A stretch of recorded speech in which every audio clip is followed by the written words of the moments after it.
ఆంధ్రప్రదేశ్లో మరో కీలక మౌలిక సదుపాయాల ప్రాజెక్టుకు శ్రీకారం చుట్టేందుకు ప్రధాని నరేంద్ర మోదీ రేపు విశాఖపట్నం జిల్లా భోగాపురం రానున్నారు.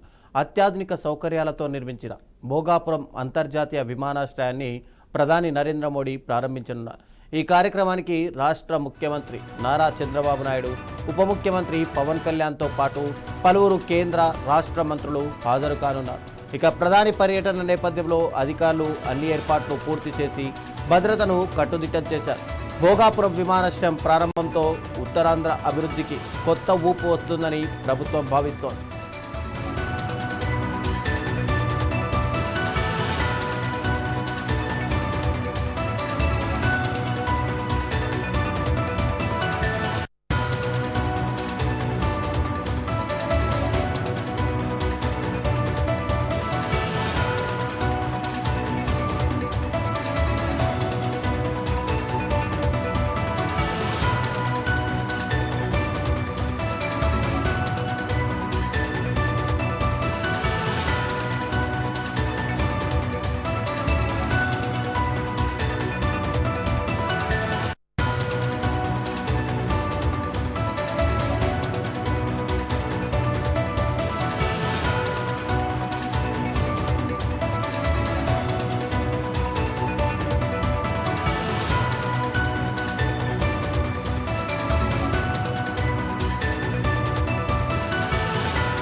ఇక ఇదే అంశానికి సంబంధించి మరింత సమాచారం మా ప్రతినిధి వర్మ అందిస్తారు.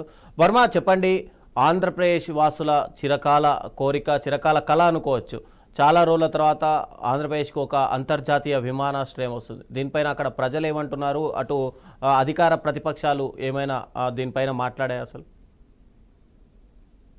రాజేంద్ర, ఏదైతే ఉత్తరాంధ్ర సమగ్రాభివృద్ధికి ఆర్థిక పురోగతికి మైలురాయిగా నిలిచేటటువంటి భోగాపురం అల్లూరి సీతారామరాజు అంతర్జాతీయ విమానాశ్రయం సరికొత్త చరిత్రకైతే శ్రీకారం చుట్టబోతోందని చెప్పాలి. ముఖ్యంగా ప్రధాని నరేంద్ర మోడీ స్వయంగా రేపు ఈ విమానాశ్రయాన్ని శంకుస్థాపన గడిచిన తర్వాత శరవేగంగా సాగినటువంటి ఈ విమానాశ్రయాన్ని ప్రారంభించడానికి స్వయంగా విచ్చేస్తున్నారు. ముఖ్యంగా కేంద్ర మంత్రులతో పాటు రాష్ట్ర మంత్రులు, రాష్ట్ర ముఖ్యమంత్రి చంద్రబాబు నాయుడు, ఉప ముఖ్యమంత్రి పవన్ కళ్యాణ్ ఆధ్వర్యంలో ప్రస్తుతం ప్రధాని నరేంద్ర మోడీ ఉదయం 10:45 నుంచి మధ్యాహ్నం 1:30 వరకు పూర్తిగా కూడా ఈ విమానాశ్రయ ప్రయాణికుల టెర్మినల్, అలాగే విమాన ప్రారంభానికి కూడా అక్కడి నుంచే విమానం, మొదటి విమానం ఎయిర్ ఇండియా విమానం, దాన్ని కూడా ప్రారంభోత్సవం చేస్తారు. ముఖ్యంగా ఆ సామాజిక ఆర్థిక పరిస్థితుల రీత్యా కూడా ఉత్తరాంధ్ర ప్రాంతం అంటే విశాఖ, అలాగే దగ్గర విజయనగరం, శ్రీకాకుళం జిల్లాలు, ఇక్కడి నుంచి వలస జీవితాలు పూర్తిగా కూడా వలసలో ఎక్కువగా ఉండే నేపథ్యంలో ఇక్కడ ఉపాధి అవకాశాలు కూడా లేనటువంటి పరిస్థితుల్లో ప్రస్తుతం ఆ స్థాయి నుంచి పూర్తిగా కూడా అంతర్జాతీయ విమానాశ్రయం, తొలిసారిగా ఇక్కడ అంతర్జాతీయ విమానాశ్రయం ఏర్పడిన తర్వాత ఉత్తరాంధ్ర ప్రజల కళ పూర్తిగా సాకారమైందని చెప్పాలి. ముఖ్యంగా అక్కడ 3 లక్షల మంది ఈ ప్రారంభోత్సవ కార్యక్రమానికి ప్రస్తుతం ఇచ్చేస్తున్నట్లుగా అధికారులు చెప్తా ఉన్నారు. ఇప్పటికే రవాణా శాఖ మంత్రి గడిచిన 3 రోజుల నుంచి కూడా మండిపల్లి రామప్రసాద్ రెడ్డి అక్కడే స్వయంగా ఉంటూ ఏర్పాట్లు పర్యవేక్షిస్తున్నారు. పూర్తిగా ట్రాఫిక్ కంట్రోల్ చేయడానికి హోంమంత్రి అనిత కూడా ప్రస్తుతం కమాండ్ కంట్రోల్ సెంటర్ ను కూడా ప్రస్తుతం పర్యవేక్షిస్తున్న పరిస్థితులు ఏదో ఉన్నాయి. ముఖ్యంగా 3 లక్షల మంది ఇక్కడికి రావడం, ప్రధాని ప్రసంగం కూడా ఉండడం, తొలిత ప్రయాణికుల టెర్మినల్ ప్రారంభోత్సవం, అటు తర్వాత తొలి విమానానికి ఆయన ప్రారంభోత్సవ కార్యక్రమం చేయడం, అటు తర్వాత కేంద్ర రాష్ట్ర మంత్రులు, ముఖ్యమంత్రి అలాగే ఉప ముఖ్యమంత్రులతోటి నృత్యం, ముఖ్యంగా 200 మంది విద్యార్థుల చేత భరతనాట్యంతో ప్రధాని నరేంద్ర మోడీకి స్వాగతం పలకడానికి కూడా అన్ని ఏర్పాట్లు చేశారు.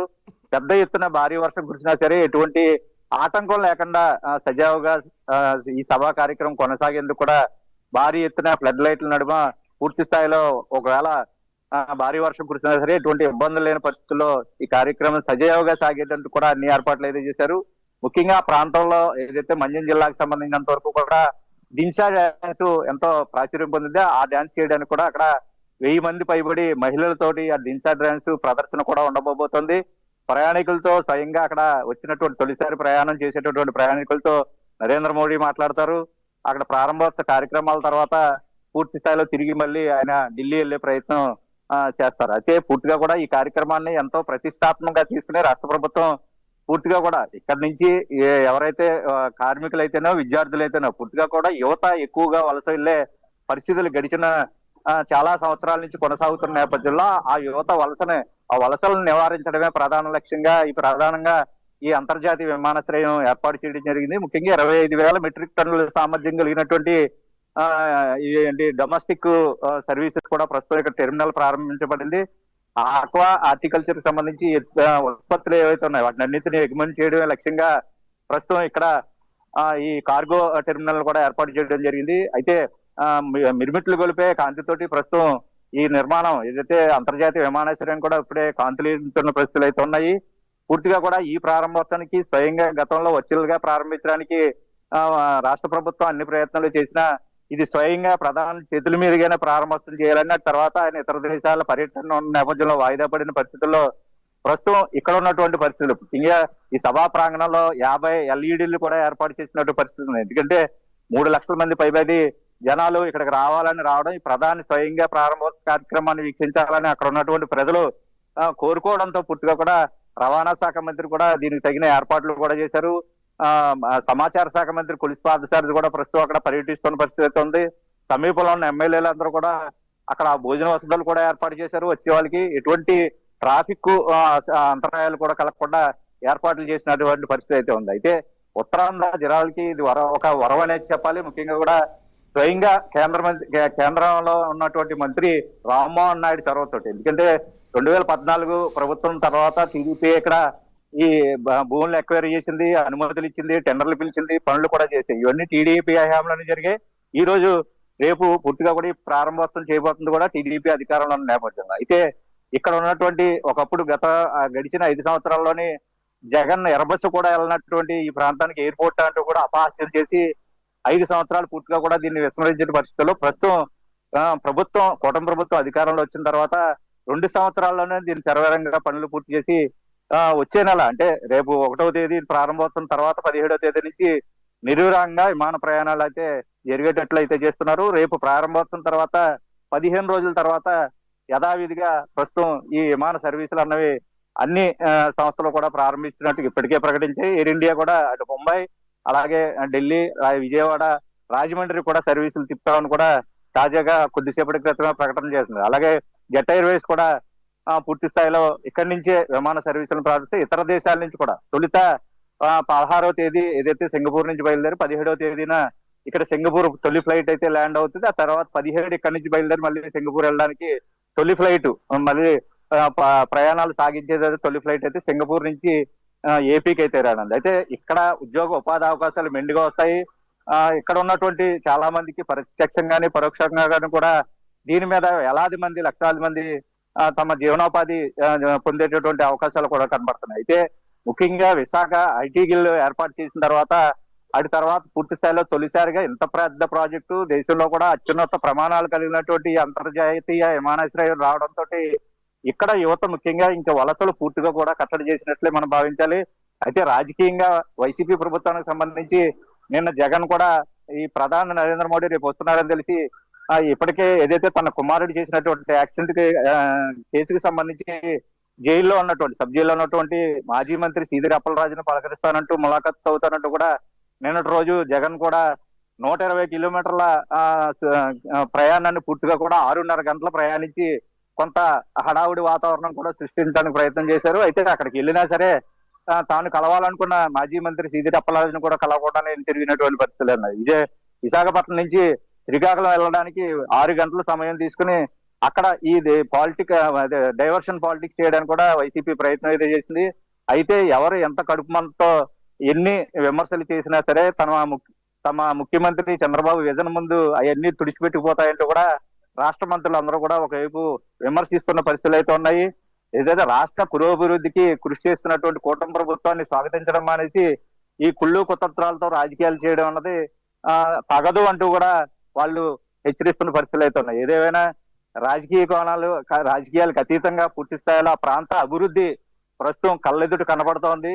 ఆ ప్రాంతం మరింత అభివృద్ధి చెందేలాగా ప్రణాళికలు చేసినటువంటి కూటమి ప్రభుత్వానికి అందరూ కూడా అభినందనలు కూడా చెప్తున్న పరిస్థితి ఉంది. ఇక మాకు కష్టాలు రానే రావు, మాకు కష్టం ఇంకా కనపడబోదు అంటూ కూడా శ్రీకాకుళం అయితేనే విజయనగరం ప్రజలు కూడా బాహాటంగానే చెప్తున్న పరిస్థితి అయితే ఉంది. అయితే ఇది ఒక వరం ఈ ఉత్తరాంధ్ర జిల్లాల పాలిట.